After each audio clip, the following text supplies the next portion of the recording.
Bon les gars, ça doit faire 4-5 fois que je recommence cette vidéo parce que je ne sais pas par où commencer et je n'ai pas envie d'être trop longue parce que clairement depuis le mois de janvier c'est compliqué chez moi et c'est pour ça que ça fait plus d'un mois que j'ai pas posté. J'essaie de vous donner des nouvelles et tout, mais là votre copine elle arrive plus. Clairement je fais une dépression, il faut en parler parce que les gens ont honte de ça, mais c'est la vie, ça arrive, surtout avec tout ce que j'ai eu depuis le mois de janvier. Pour faire court, j'ai été opérée au mois de janvier d'une neurectomie. Une neurectomie, c'est quoi? C'est une chirurgie des nerfs, je ne vais pas rentrer dans les détails, mais du coup, c'est pour m'aider à mieux marcher. Parce que tout le monde me dit, tu marches mieux. Non les gars, je ne marche pas mieux. Vous n'êtes pas kiné, vous n'êtes pas médecin, je ne marche pas mieux du tout, je compense. Donc vous avez l'impression que je marche bien, mais je ne marche pas bien. On ne marche pas en tirant la jambe en fait. Il y a un schéma de marche qui fait qu'on pose le talon, on déroule son pas, et ça part de... on sollicite en fait beaucoup de muscles au niveau des hanches jusqu'en bas, jusqu'aux orteils en fait, pour marcher. Du coup, ça me donnait des douleurs, tout ça, donc on s'est dit on va tester une nouvelle chirurgie, c'est assez invasif et en plus pour le post-opératoire c'est 3 semaines. Ok, vas-y, let's go. Sauf que ça s'est pas passé comme prévu, vous l'avez bien compris. La chirurgie en elle-même a quand même fonctionné, voilà, c'est bien, mais bon, au final, bref. Pas que j'ai des regrets, mais c'est très compliqué. Mais le post-opératoire a été très compliqué dans le sens où déjà j'ai eu un point de suture qui a sauté. Voilà, bon, on m'a dit c'est pas grave, sauf que moi ça me faisait hyper mal, ça me brûlait tout le temps. Et il faut savoir que du côté gauche, je sens plus que la normale, c'est exacerbé. Ça, c'est dû à la lésion de la moelle épinière. Je suis une tétra incomplète, c'est pour ça que le mot incomplet fait que du côté gauche, je sens trop, du côté droit, je sens pas le chaud, le froid ni la douleur. Tu vois, c'est vraiment, c'est incomplet. Ok, donc forcément, c'est exacerbé. Donc ça, déjà, la cicatrice a mis plus de 4 mois à cicatriser. Mais les gars, je n'en pouvais plus, ça ne cicatrisait pas, ça suintait. Enfin, voilà. Après, il n'y a pas eu de problème au niveau de la chirurgie. Hein. C'est que des fois, le corps humain, c'est comme ça, tu vois. Donc, du coup, va faire de la rééducation avec ça, t'as mal tout le temps. En plus à ça, c'est rajouter des douleurs neuropathiques. Je ne sais pas si vous en avez déjà parlé. Mais au tout début de mon accident, j'avais par exemple les épaules qui me brûlaient, j'avais des fourmillements, des décharges électriques, c'est horrible en fait, quand vous avez ça au quotidien, c'est horrible. Et ça se voit, ça se voit, alors je sais pas si vous le voyez, mais des fois je vais être comme ça, je vais me gratter les mains parce que ça me gratte en fait tout le temps. Mais du coup, il n'y a rien, c'est juste le message qui est pareil du cerveau à la moelle épinière, je vous ai expliqué, qui est lésé. Donc les médicaments que j'ai depuis, c'est vrai que j'ai sur un traitement à vie, ont su apaiser quelques douleurs neuropathiques, beaucoup quand même, sauf par exemple celle des mains. Et du coup, après le post-opératoire, de nouvelles douleurs neuropathiques sont arrivées. Donc on m'a dit oui, c'est normal, c'est la chirurgie des nerfs, ok, censé durer quelques mois. Sauf que ça dure, c'est que la douleur, ça prend beaucoup de place. Et du coup, j'ai pris énormément de poids parce que je ne bougeais pas. Je sais pas si tu vas voir, tu vois, mais je crois que quand je suis ouais, voilà, tu vois. Regarde mes pieds, on dirait des jambons.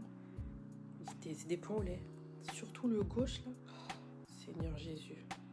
Même, tu vois, mais tu vois là, j'ai plus de muscles, c'est tout mou. Oh, c'est horrible avec mes vieux pieds en plus là. Et c'est pas que physique, c'est clair que je me trouvais horrible, mais c'est surtout que tu as du mal à bouger. Donc tout ça fait que la rééducation a été horrible. Je vomissais à l'effort, je ne savais même pas qu'on pouvait vomir de douleur à l'effort. Clairement, j'ai fait des petits malaises vagos. Déjà parce que j'ai une tension en plus. On dit des malaises vagos?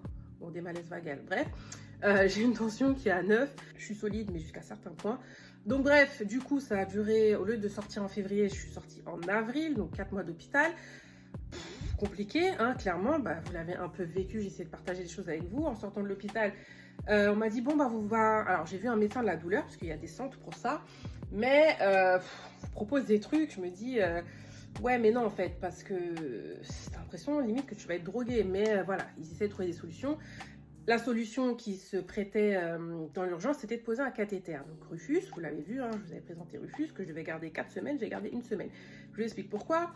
C'est une petite intervention très invasive, hein, on vous met un cathéter sous-cutané qui envoie de la lidocaïne. La lidocaïne, c'est un anesthésiant qui est un dérivé du piment. Vous allez comprendre pourquoi je vous dis ça. J'ai appris ça, voilà, je partage mes connaissances. Et c'est censé, donc, c'est dosé en fait, c'était 5 mg. Et du coup, voilà, on vous donne ça et c'est censé pendant un temps vous apaiser au niveau des douleurs. Et comme ça, j'aurais pu faire de la rééducation. Sauf que, en fait, non, ça ne m'apaisait pas du tout. Parce que déjà, le cathéter me faisait mal sous-cutané. J'avais des douleurs qui se rajoutaient. Vous puissiez comprendre, c'est que toute cette zone-là me fait mal, même au toucher. Et si vous appuyez, ça me fait hyper mal. Et quand je marche, pardon, ça me fait mal aussi. Donc en fait, pour tendre le genou, ça me fait hyper mal. Donc voilà, c'est vraiment toute cette zone-là qui me fait mal. Et puis surtout, bah, ça passe pas la douleur. Donc il m'a dit oui, il faut aller plus fort, il faut aller moins fort, il faut régler. Nanana. Au final, ça changeait rien. Et un vendredi soir, jusqu'au samedi, mon pied ne bougeait pas. Voilà, il n'y a rien qui bouge. Donc je suis obligée de... Donc le jour de l'intervention, c'était normal. C'est pour ça que ma mère était chez moi parce que j'ai dit maman, ma jambe ne bouge plus, donc j'ai besoin d'aide. Heureusement qu'elle était là, ma Moon. Mais après, c'était pas censé faire ça. Donc je suis déjà handicapée, les gars. Tu me réhandicapes encore plus. J'ai dû appeler SAMU, les urgences, enfin tout, parce que pour moi, c'était pas normal, puisque c'était pas prévu que ça paralyse mon pied en fait. Non, retirez-moi ça me donne plus de contraintes. J'arrive pas à faire la rééducation avec. J'ai toujours des douleurs. Donc bref, galère sur galère. Je commence l'hôpital le jour. Je fais comme je peux. Et là, vient se surajouter encore un truc, alors qui n'est pas grave en soi. Mais dans mon cas, ça fait beaucoup. Parce que j'ai mal au dos depuis presque un an. Enfin, ça fait un moment que j'ai des sciatiques en fait. Mais c'est pas à répétition. C'est ça vient, ça part. Tu vois. Et ces temps-ci, les douleurs se sont un peu plus rapprochées. Un peu comme des contractions, tu vois. Des décharges de fou, je suis bloquée, j'arrive pas à marcher et tout. Et ça, je sais qu'en soi, c'est parce que j'ai pris beaucoup de poids. Ok, d'accord, mais c'est pas normal quand même que ça me donne des décharges au point de me paralyser et qu'un jour je suis tombée. Tu vois, donc là, ils se sont dit, on va faire un scanner. Et du coup, on découvre que j'ai une discopathie étagée dégénérative. Alors, c'est vrai que le truc en soi fait peur. On me dit, oui, mais c'est la maladie des Français, tout le monde a ça. Ouais, d'accord, mais est-ce que les Français sont handicapés, ont déjà des problèmes déjà pour se déplacer, ont déjà des douleurs qui viennent se surajouter? Non, en fait, donc désolée. Voilà, donc ça m'a fait chier, encore un truc, parce que du coup, bah, c'est dégénératif. Ça se soigne pas, enfin, ça se soigne pas en soi, il n'y a pas de médicaments miracles, mais on peut trouver donc soit des médicaments, enfin ça c'est encore tout neuf, hein, donc je ne sais pas encore tous les protocoles qui vont être mis en place, mais galère quoi en fait les gars, galère sur galère, donc votre copine en a un peu marre, parce que ma psy me dit hein, que oui, tu ne peux pas tout gérer, tu ne peux pas tout garder, je suis quelqu'un qui lâche pas prise, et à un moment il faut lâcher prise. Donc voilà, après c'est un travail que j'ai à faire sur moi-même. Ça pour vous dire que votre copine essaye de gérer. Votre copine revient un peu sur les réseaux.